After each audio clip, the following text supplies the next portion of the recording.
So one random afternoon in the city of Melbourne, I found a gaming PC for $100. Except nothing in life was easy. I had to go pick it up from some random's apartment. I don't know where I'm at, but hopefully I didn't get jumped. Luckily, the apartment seemed safe and secure. They had a security at the front, so I was relieved. That's one less problem in my life. But as soon as I saw the PC, I was shocked. Jesus Christ, it didn't look that big in the This gaming PC was listed for $150 and I should have known something was up, and then he told me this. The cooler broke on this one. Yeah. I couldn't be bothered replacing it. I stripped. Fair I enough. stripped what I needed from that. Bought a new PC. Alright, $100? Yep. Cool. So you heard it. He told me it was broken and I countered offered with $100. I was more than happy to take that and try fix it at home, except this thing was massive and difficult to transport. So instead of complaining, I just thought of this as a little workout. That way, I'm one step closer to building a gaming PC for under $500, while also showing you how you guys can do it as well. But you guys need to avoid what I did, because it's kind of a risk. I bought this PC without knowing the specs. I purchased it based on what I saw in person, which was a water-cooled graphics card and a 1000 watt power supply. But for $100, I feel like we can fix this gaming PC and give it a second life. That way it's not a waste. Now at least we got it home though. So 7 months have passed and now we are here testing the PC. I have no recollection what happened. I just put it aside and time just flies. The last thing I recall was there was a cracked graphics card in here and it was broken. So let's see if we can revive it, give it another life, and let's not wait another 7 months so I can get this running. There is seriously no power button. There's a power button in here. That's pretty cool though. Oh yeah, it looks like I can just press this maybe? Yeah. There is a power button here. So let's turn it on. We get power, that's good. Do we get a post? Oh, we do get a post. What the heck? And I'm pretty sure this is an SSD. But I think I'm remembering what's broken about it. It's the cooler. It sounds awful. It sounds like there's not enough water in the pump. Yeah, never mind, that sounds really bad. We're just gonna switch out the cooler. I really want to find out the specs before I continue further as well though. Oh, and I found the power switch. It's just up here. It's just really weird looking. Oh, it just randomly turned off. So let's start off with the CPU cooler change. But if we're gonna do that, we may as well just disassemble the entire PC.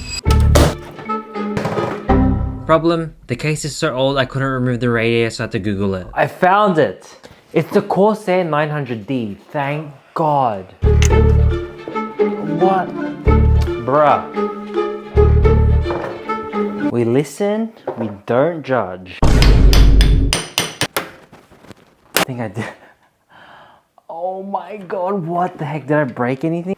Alright, let's get to disassembling. Now that I can finally see the barcodes of the parts. This is a GTX 1080. Not a TI, but a 1080. I'll take it. Ah, you f***. Ow, ow, ow, ow. It's not PC building unless you get a cut. I'm just happy we are making progress. It was getting really late, we're at 10 PM now, but I felt like things were starting to get easier, or so I thought. Also, fun fact, someone was begging for this PC case and they offered me $60. At this point, this gaming PC practically felt like it was free.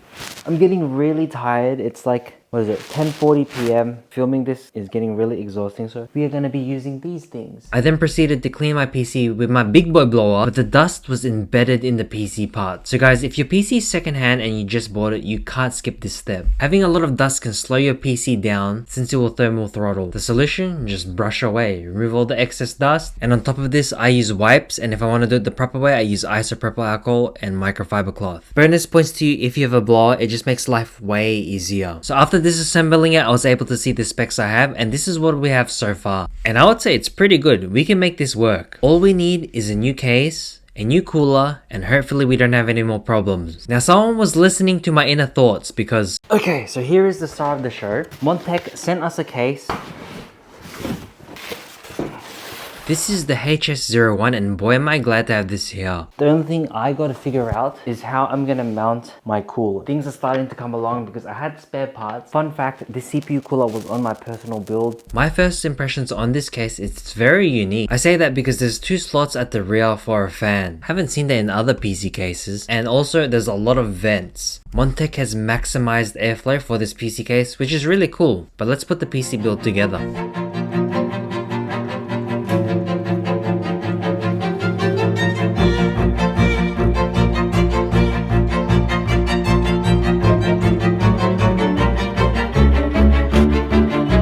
It may be 3:15 AM, but we made it. We've assembled it, we're ready to turn on the PC, and I'm so excited to see it working. I worked this entire night to get this gaming PC running, and I was ready. I had so many ideas, so many games I wanted to play, except for one possibility. The possibility of it not posting. No. Did I just waste my entire night on this? It started to recycle though, so maybe it will post this time? I could only hope, right? Still no sign of life. I was so mad. I was telling myself I should have tested the motherboard again before putting it in the new PC case, but at the same time it was already working beforehand. So as much as I just wanted to cry myself to sleep, I had to try troubleshoot this and get this working before I went to bed. There was no way. So welcome to a quick crash course on how to diagnose and fix a faulty PC. Step 1. Stay calm, cool and collected, don't get sad and give up. Step 2. Reseat the RAM sticks. They're the easiest things to move around and change. Try every single slot and repress the PC. That way you can see if any of the slots are faulty. If that doesn't work, try resetting the CMOS. That's just that little circular battery. You can take it out for 30 seconds. What that does is reset the values of your BIOS because maybe something got messed up. Now the next step is the worst and most dreadful step. That's where we do process of elimination. For me, I was thinking it was either RAM or graphics card, and I was hoping it wasn't the graphics card, so I tried out the RAM first.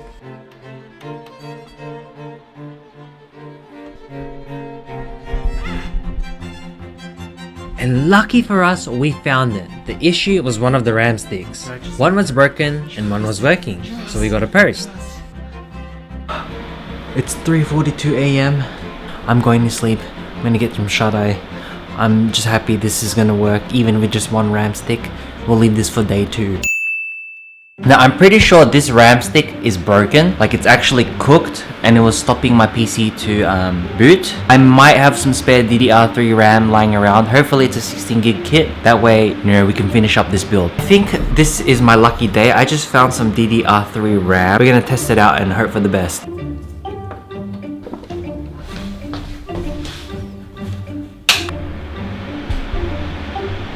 We are done. We can finally do some gaming, fix this up, make it look nicer.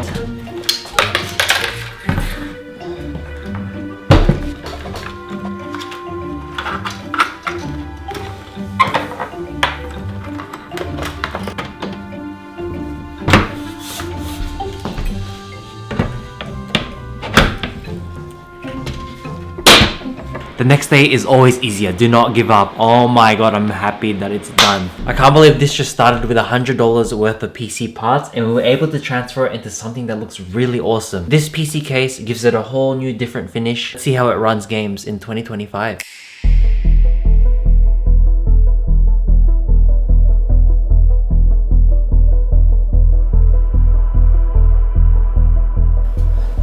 Okay, we had a bit of a time skip again because I needed to download all the games. I'm gonna limit test this thing to the max. First off, we're trying out Unengine Heaven. It's just a software that benchmarks the GPU and stress tests it, just so I know that this thing is working really well. The screen says it's getting around 260 FPS and the temps is only remaining at 40 degrees, which is sick. But let's see the other games. Our first game is gonna be Cyberpunk. We are gonna push this thing to the max. Cyberpunk's a pretty intense game to play, so if this PC can run it, I'm gonna say this build is a success.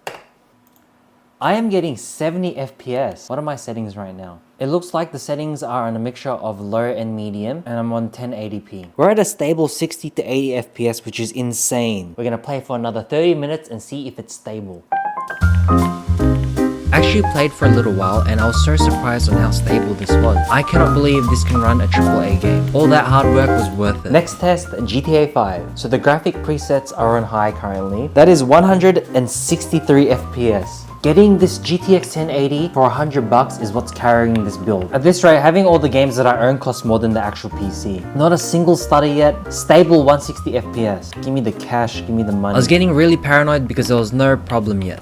But after a while, I accepted the smooth FPS and enjoyed it. Now as for the final test, can this be good for competitive gaming? Let's see how much FPS we get on CS2 and Valorant. If we get over 144 FPS, that is a success. With the settings adjusted, we are doing a lot better. It drops down to around 129, but I'd say overall the gameplay is pretty smooth. Low-key, GTA 5 was a bit more smoother than this, which is a bit weird, but you know what? Right now, we are playing at 142 to 120 FPS. I'll take it, because this is deathmatch, and it's really testing the PC out. There's so many textures, so much stuff going on. You know, it is what it is. So as for CS2, it's a which is really surprising to me. But the experience I had from Cyberpunk and GTA 5 just gave me such a massive expectation. But it's okay, I'll give it a pass. Now for my final game, Valorant. Now Valorant on the other hand is a completely different story. I am getting 180 to 220 FPS stable. In terms of the settings, we're on high settings. I mean, Valorant works on potatoes, but still. Smooth gameplay, no issues. I'm happy to play Valorant on this PC. As for my final verdict, this gaming PC is a success. With a bit of love, care, and luck, we were able to make a PC good enough for competitive gaming and AAA titles such as Cyberpunk. We started off with that $100 PC and added a few extra parts, making this the ultimate gaming PC in my opinion. I have a personal story with it, and down the track I can either upgrade it or even resell it for something higher than $100 and do the exact same process again. So I'm going to enjoy all my games on it until I find another PC build to do this all over again. If you enjoyed this video, make sure to subscribe, and yeah, thanks for watching.